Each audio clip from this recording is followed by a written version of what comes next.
And we are going to have a look at this sensor. So this, if I am not mistaken, the coolant temperature sensor is actually right in there. So right in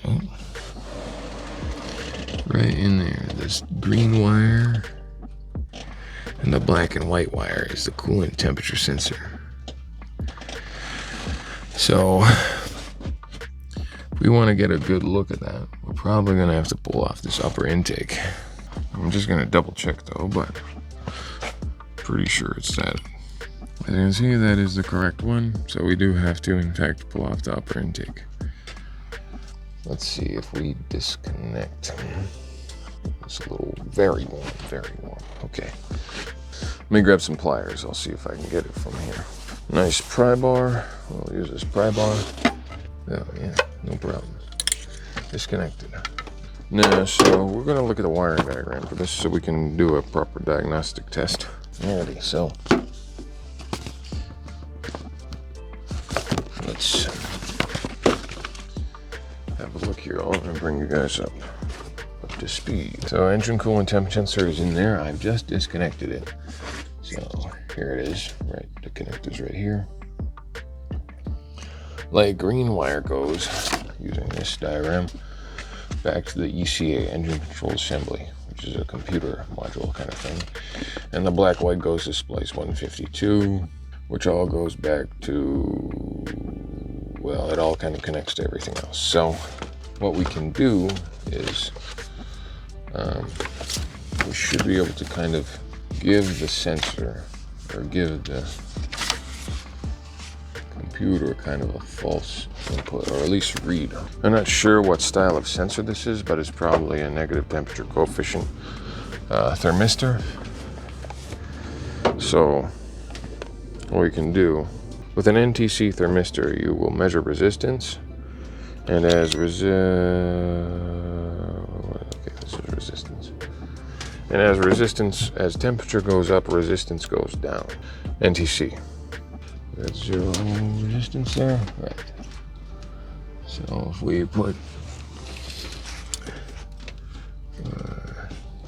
probes, okay. Yeah, we can probably reach that. Yeah, probably. Yeah, okay, well, we should be able to read voltage from this. So let's see what we got on here.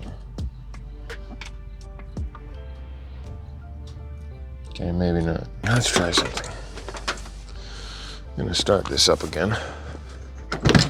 Make sure the wires are not in the middle of the belt.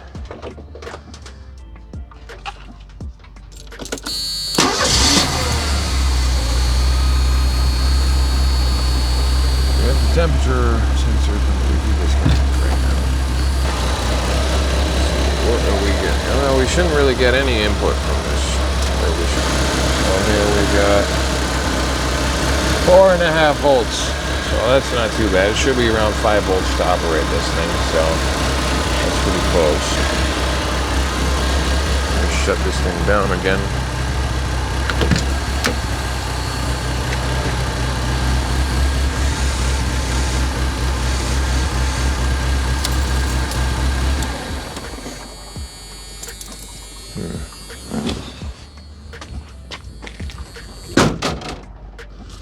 I need more information about this coolant temperature sensor. Might actually be a good idea to try and remove this upper intake, because we do need to diagnose this. Because I mean, like realistically, like if number one, the fan is not going to operate when the temperature gets hot, and if I'm going to be driving around in start-stop traffic, then my vehicle's going to overheat.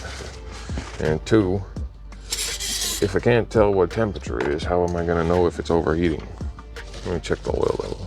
Did an oil change on it the other day, so let's see how much oil we got in there. We're on the safe. Perfect.